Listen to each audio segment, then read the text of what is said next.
What's up guys, today we're going to be going over the best raid loadouts for the Deepstone Crypt, and we'll be going over the best weapons, exotic armor pieces, and mods to use for all four of the main encounters, and also be going over tips and tricks for each encounter as we do it. This will not be a guide if you've never done the raid before, more so a way to do each encounter as efficient as possible. Before we get into the video, my code AIR is going to be 30% off for G Fuel through the 7th. And if you guys keep killing it like you have been, maybe one day your boy will have a shaker or even a flavor, and that would be crazy. So let's try to keep up the hype. So go ahead and go to the store link in the comments and description and find a flavor that sounds good to you and try it out, or even get a gift for someone for the holidays. Their flavor descriptions are extremely accurate. It's kind of crazy. So if you find something that sounds good to you, it doesn't taste exactly like what it's called. Anyways, let's get into the video. So for the first encounter, pretty much all you need is Xenophage, to be honest. And you're going to pretty much use that for the damage at the end of the encounter. And that is pretty much it. The rest of the encounter is just ad clear, to be honest. So I'm going to go ahead and use Martyr's Retribution because that's extremely good ad clear, especially from doors when you know where they're coming from. I'm going to be using my typical Stasis subclass build. And then for mods, I have 3 Warmind sub mods: Rage of the Warmind, Wrath of Rasputin, and also Global Reach. That way Xeno and Martyr's Retribution can create Warmind cells, and every Warmind cell can create more and more Warmind cells from its own explosion. Then you pretty much need Thermal Overload and Surge Eater from the artifact, which will allow you to stun overload champions because there's going to be quite a few in pretty much every encounter in the raid. So that will help you out there. And whenever we do this encounter, I'm always the operator. So a few quick tips and tricks to do this encounter as fast as possible.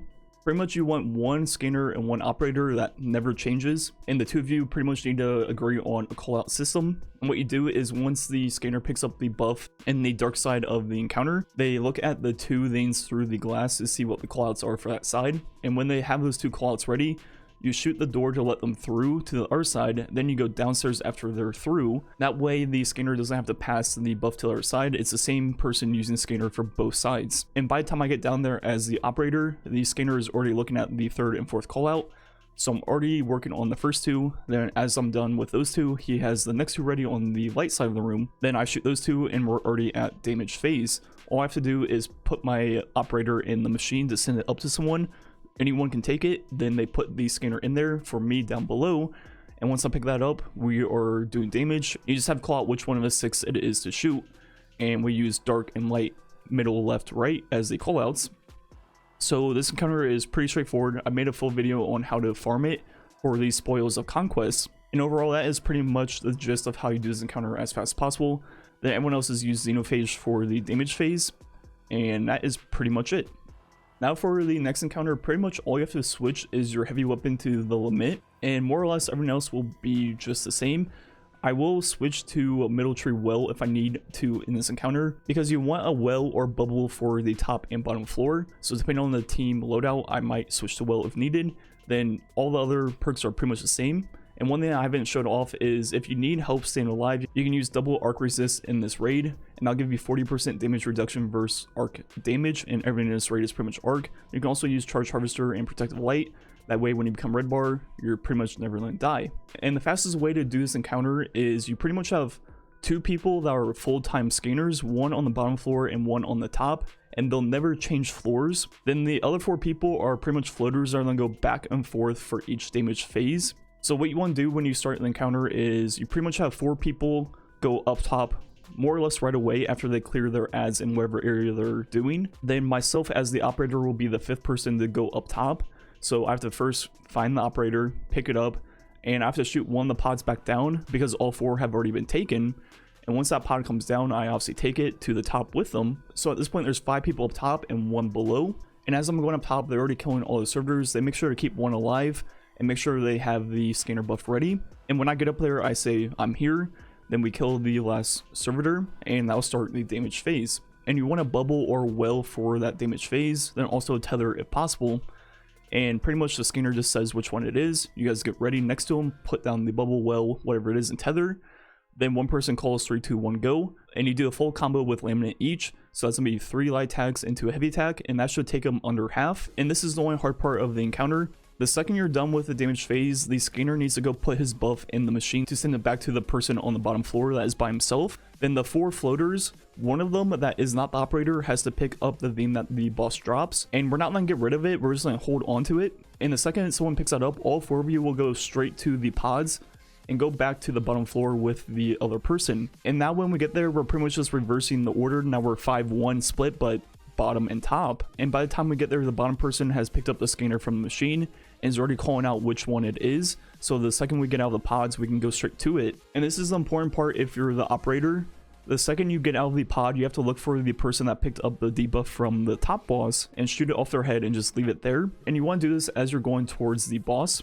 And you do the same thing that you did for the top one. You put down bubble, a well, and a tether if possible. And you should send the boss to final stand if you're fast enough. And you have all 5 people for both damage phases. And once again, one of the floaters that isn't the operator and isn't the person that already picked up the top debuff needs to pick up the thing that drops from the second boss.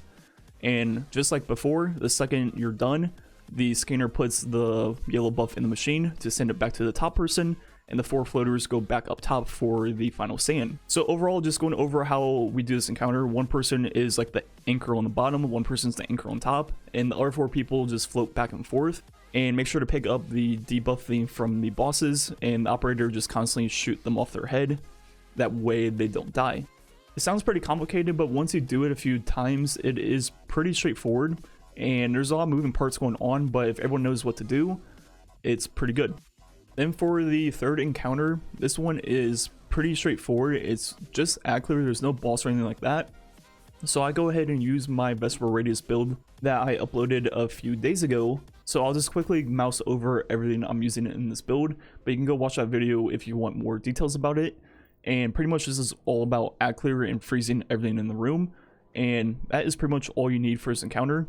There are overload champions, and that's where the limit comes into play. But outside of that, just create worldwide cells and destroy them, and it's pretty straightforward. And you can really use whatever you want for this encounter, but this is just the stuff I use during it.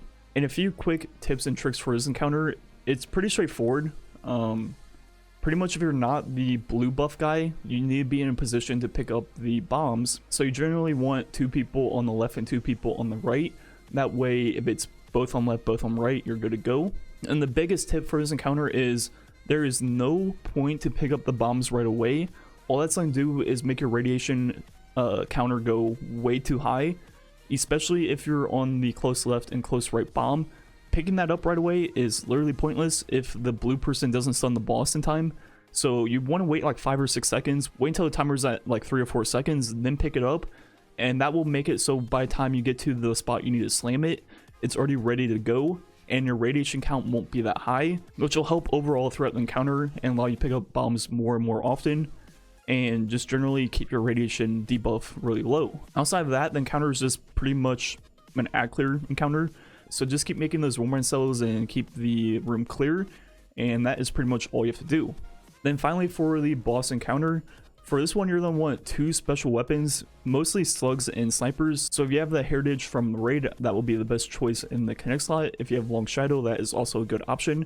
Then I pair that with Cloud Strike or First and Last Out. Both are very solid options. But once again, 2 slugs, 2 snipers, mix and match whatever you got. Then in your heavy slot, you want a machine gun, preferably the Seraph LMG, because it can create warm cells. And this will be your main ad clear for the entire encounter, because you're going to be saving your specials for the boss DPS. Then like usual, when we have a Seraph weapon, we have Global Reach. Then the second mod is Wrath of Rasputin, but I should have Rage of the Warmind on. I just forgot to swap it. And finally, we have Charge Harvester and Protective Light just to stay alive like we were before. Then you're going to need 1 person on Lunafaction Boots and Well for the DPS to enhance the range of your slug shotgun, just to make it a little bit easier. And preferably 1 person on Bubble and 1 person on Div to make it easier to hit the boss. And the fastest way to do this encounter is you just use your machine gun for ad clear at the beginning, and whenever the boss goes to drop his bombs and you have to shoot the 4 corners, what you want to do is shoot all 4 without picking up any of the bombs, and that way you get all 4 bombs in one phase. And this will make the boss DPS have a 3rd phase instead of just the normal 2, which will make it extremely easy to 1-phase them. And doing the 4 bombs at once is actually pretty easy. So what you want to do, just like the previous encounter, is not pick up the bombs right away. Wait until there are like 1 or 2 seconds left. That way by the time you get to the slam location, the stun has already happened and you're not waiting. And the way you know which ones you have to slam or the 4 that the boss is not near when he drops the bombs. If he's at 1 and 2, that means you have to slam at 3, 4, 5, 6. If he's at 5 and 6, that means 1 through 4. So it's wherever he is not at or the ones you have to slam at. If you're not one of the blue buffs or one of the red buffs, your job is to pick up one of the bombs. And the red person needs to stand in a spot that can see all 4 players to break the shields the second they pop up. And even if a few people die on their way to their bomb site because some of them are really far, and if they get stuck, they pretty much can't make it there in time, that's okay. Just res them, pick up the bomb, and slam it. No matter how scuffed this is, it'll result in 3 damage like cycles per phase, which makes the one phase extremely easy. So it's worth having a very scuffed beginning to make it an easy one phase. And for the damage itself, you put the bubble outside of the ring. That way you have it when you enter, then when you get pushed back, you get it again as you go into the middle. Then in the middle itself, that is where you want to put the well radiance with lunafaction. And you just want the person with div to shoot the boss. That way you can use your slug shotgun or snipers very easily. And it should be a very, very easy one phase, especially if you do the 4 bomb strat. If everyone's doing what they need to do, you should only need 2 of the 3 cycles. But that 3rd one is there just in case if something goes wrong. And overall, it's a very easy one phase. And for the final stand, at that point you're pretty much usually out of ammo, so just use your machine gun wherever you have to finish them off. And yeah, that is overall how you do the entire Deepstone Crypt as optimal as possible with the best loadouts. Anyways, make sure to use my code Ehroar on GFuel. It's gonna be 30% off through the 7th. Anyways, thanks for watching. Catch you guys next time.